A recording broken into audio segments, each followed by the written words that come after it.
In this video we talk about Lord of the Rings, the card game, the dice game for beginners, sort of. Or, like other people like to call it, Warhammer Quest, the adventure card game. And from the way I define this game, I figured out, I'm sure, that there is like half of my conclusions, but so be it.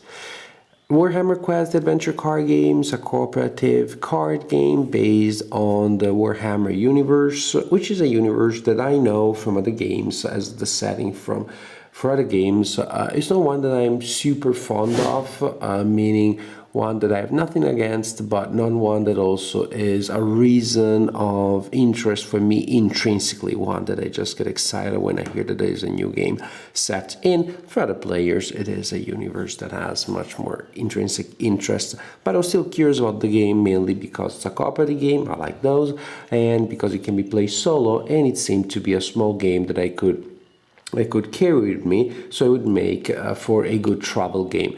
Right now I'm filming from Italy. I'm traveling these days, so I carried several games with me that I could play late at night when my family was asleep, and Warhammer Quest Adventure Card Game is one such game. After I played it a couple of times, I decided to share some opinions about the game with you.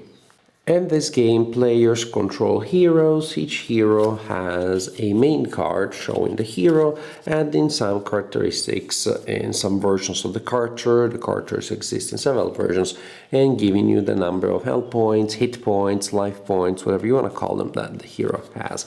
Each hero also comes with 4 basic actions, each represented by a card.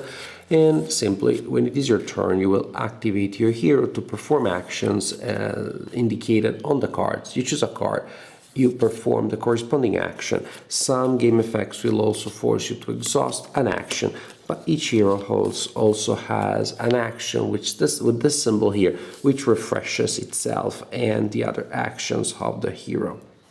When you decide to perform an action, you simply collect a number of white dice equal to the number indicated on the card. For example, if I'm performing this action here, I collect 2 such dice. Heroes may also be engaged with monsters that come out of this deck. Well, actually, this is the overall pool. Depending on the scenario that you're playing, you'll create a monster deck based on the instructions of the scenario. And for each monster that you're engaged, the monsters can be in one of 2 states. Engage with you, so the card of the monster is close to the cards of your character, like in that case. But there's also another area, the shadows, where the monsters may be, and they are still in play, active for game effects, but not directly engaged with you. When you're performing an action, as I said, you grab a white die for each die indicated on the action that you're trying to perform. You also get a black die for each monster engaged with you, and you roll the dice. The symbol here is a hit / a success, so there may be a side of the dice that gives you 2 of them. This one is a defense. Now, as you're rolling, you're also rolling this die here. The enemy may attack you, may inflict damage on you as you're trying to perform actions. And you need to multitask. You're trying to perform an action as this guy is pestering you and trying to hit you. So there's a chance that you get hit as you're trying to go about doing your business. If you have a hit, that simply indicates a wound that you take, but for each defense that you roll, you avoid a hit from the opponent. The die of the monsters also have these symbols here, the Nemesis symbols, that only apply when some monsters, the Nemesis monsters, are in play. Then when you roll such a symbol, you activate a Nemesis effect described on the card, the Nemesis monster. And back to this die here. So we have hit, double hit, defenses only, hit and defense. And then we have, where is it? Oh my gosh, oh there you go. The critical success. When you roll a critical success, you simply count that as a success, and then you get to reroll the die. The advantage being, of course, that you may get to reroll more dice and you still take the critical success into account.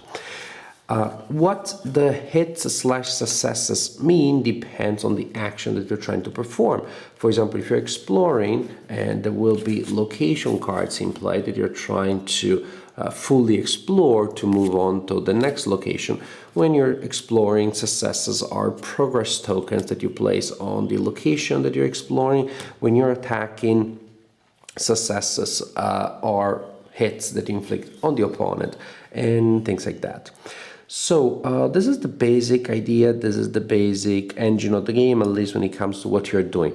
The game is played in scenarios, so there are different missions that you're trying to accomplish. Missions are described on these cards here, where you have a track for the for each turn, and the track, as you can see, it's color coded, so that will trigger several effects described on the card itself. So that adds some narratives, some narrative elements, a certain storytelling quality to the story. Clearly, the idea was to create a sort of like RPG-ish type of experience. So you select an adventure, there will be set of instructions, and you will continue until you achieve victory or defeat, and in this case you simply follow the instructions described on the card. Again, as the adventure progresses, certain events will be triggered and certain circumstances within the game will happen to prevent the game from simply being a repetition of monsters coming in, you fight them, you get rid of them, new monsters come in, you fight, you get rid of them. In the meanwhile, you also add progress tokens to these cards to move through the dungeon. In essence, this is a dungeon crawler, and again, it's scenario based, and the scenarios can be played individually. They can also be linked in a campaign, in a larger quest, as you can imagine when you see that's the adventures, or at least most of them are numerically coded. There's also another one that is simply a delve quest. So, at the core, you're trying to fight out these monsters, rest, and recover occasionally. You can also aid a friend of yours. So when you're aiding, the dice that you roll produce hits that are used to support another friend, to support another companion. You attack, you explore, and these are the basic actions that you perform trying to survive. And again, you find the balance between fighting off enemies and exploring locations. When you perform the explore actions, you're also visiting the dungeons, so there are also dungeon cards that you draw, and that represent things that you had to fight, events that occur, items that you find and you may use later. It's a tip. This deck of cards, it's a typical generator of events that you have to deal with in the dungeon. The game will also produce gear that you can add to your character. Again, that adds some depth in game options. But in essence, you decide the actions you want to take, you roll dice, you have only 4 actions that you can choose from, and the characters handle the actions differently. Some people are better at something and not as good at something else, but the overall actions of exploring, attacking, aiding, and resting are standard for all characters. You try to strike a balance between fighting against the monsters and exploring, and that's it, at least for, as I said, the actions that you perform, the hero phase. Then, after all players perform their actions, you have the enemy phase, when the enemies that are in play are activated. As we said, the enemies may be in the shadows or engage with you, and the enemies have keywords that you find here on the cards, and the keywords will tell you whether they automatically inflict damage on you and whether they move. Some enemies may move from the shadows to attack you and get engaged. Some enemies have range attacks, so they may move. The keywords make them move from the engaged area to the shadow area where they can attack you, and then all sort of other keywords that may indicate a targeting priority that the monster has.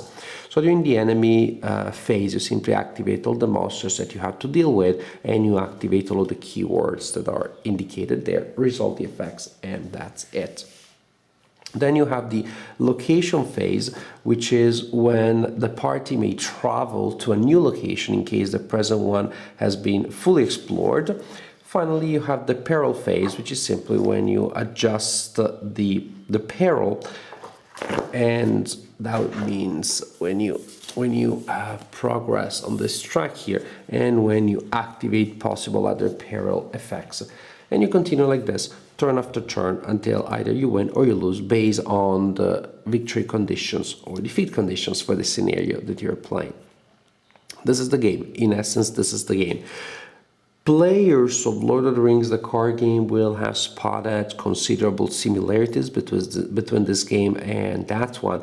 And to me, this is a major element of the design, one that majorly affected my perception of the game. I am an avid player of Lord of the Rings, the card game. I'm traveling, I told you, right? And I carried several decks with me, and I'm planning to play a couple of solo games later today. It's a game that I play very often, I like very much. And playing that with playing Warhammer Quest, the adventure card game, with that as a game in mind, really makes the similarities between the two games show. They really just pop. I don't know if it's unfair. Game should stand on its own merits, but the similarities are so strong that it still affects the way I play. So I'm still going to share my impressions in that regard as part of this review, because those are impressions that I believe someone else may also have. Those are parts of the design that influence one way or the other the way we experience the game, the present game we're talking about. So it just feels like a simplified version of the game, a much more linear one, and one that relies heavily on dice. So it has a larger random element. Now, for the first aspect, the simplicity, that is the greatest advantage of this design, and of course it can also be a limitation because there is a larger investment of energy and also in some cases of capital to really enjoy Lord of the Rings, the card game, fully. It's a much more complex game. The learning curve is considerably steeper, so it's one that involves spending more time getting familiar with the game. The system has more rules and sub-rules and exceptions and a more intricate turn and sequence of phases during a turn. So it simply takes longer, it's for fewer people, you need committed players to learn and get to the point where they can enjoy Lord of the Rings, the card game. I talked about the investment of capital is not mandatory, it's not necessary. The core set is pretty good, but you also need after a while to expand it. You will want to expand it because that's a game where you select your decks, you build them before the game starts, so you want to have a nice range of cards that you can choose from. And part of the joy in the game is to create a strong deck and then to see how it performs, to tweak it and alter it slightly game after game to discover new synergies. There is that pre-game / meta-game that is part of the experience. Those are things that make Lord of the Rings, the card game, both an interesting one, a complex game, is hard to learn, but also takes some energy. A game with a meta game takes some energy and money to really make it good, to be able for you to enjoy the meta opportunities, but when you do so you have that extra element. So those are things that have both pluses and minuses. This game doesn't have those two elements, and not having them also has pluses and minuses. The simplicity is great because you do not have to worry. I don't know, that friend of mine, Jim, remember Jim? It's a fictional Jim. Don't think when did he mention Jim? Jim, he likes casual games. I don't know if he'd be willing to play Lord of the Rings, the card game, and get into all those nuances. But I want to play a cooperative card game / dice game with him. Then I'm gonna handle him these 4 cards, and I'm gonna say, you know what? We start playing, and as we play, as we go through a turn or two, you will learn how it works. This game is this simple, this game is this linear and intuitive. It's like do what the heck the card tells you to do. With Lord of the Rings, the card game, it is also that, plus a lot of other icons and effects, plus, however, a lot of cards that you need to become familiar with. Here you need to become familiar with 4 cards to know what your card trick can do. In Lord of the Rings, the card game, you have a deck of at least 50 cards, which may not be 50 different cards, but there will be a lot of variety. And that also means a lot of more effects and synergies you need to become familiar with. Much easier entry point. You can get started in no time with no worry, and then there's still some nuances and some subtleties that you need to figure out after a while. The power, the effectiveness of the aid action that allows you to support your friends is not obvious at the beginning. Probably will be an action that you won't use very often. As the game goes by and you figure out a thing or 10, then you will use it more and more often, especially if you have a large number of characters participating. It's a particularly powerful action, so it's useful, and it also increases the cooperative aspect of the game. So it's not just a multiplayer cooperative solo, you do your stuff, I do my thing, but really there is a nice interaction there. Nice interaction that comes, again, without you having to learn too many rules to implement, which is great. On the minus side, it does feel like a pale version of Lord of the Rings, the card game, because it doesn't have the same level of depth, in my opinion, that game has. The drawback, of course, is also that you have your options. You feel a little more constricted. The game feels a little more claustrophobic. There is a joy once you invested time and energy in Lord of the Rings, the card game, and discovering and exploiting all of the synergies that the cards give you. Here, things are really much more obvious. When a situation arises, usually what the next best move is fairly obvious. You do not have that much of an agony between possible options, how to use your resources, which cards to bring into play in each turn.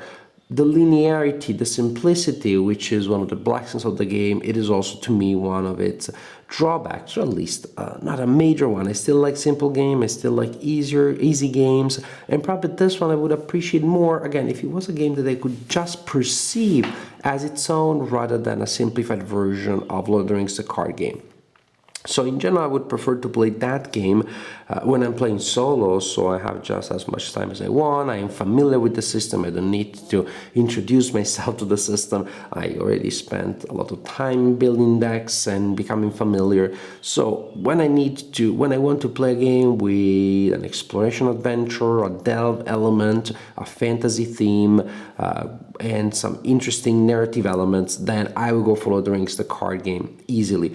What this game does better is that if I want to have that kind of experience with someone else, or that is someone that doesn't know the game, then this could be a good game to get players used to the overall idea. It's a cooperative game, we're playing against the system, we're playing against the deck, we do need to work together, we have a range of actions that we can perform, etc, etc, etc. Besides, as an introduction to this overall family of games, this is a game that would work much better. But as I said, I would keep this as, the game that I pull out the shelf in that context when I'm playing with other people and other people are not very experienced. When I feel like playing a game of this kind and I am by myself, so I'm playing the game solo, or I am with players that know Lord of the Rings, the card game, then I feel that Lord of the Rings, the card game will still take priority.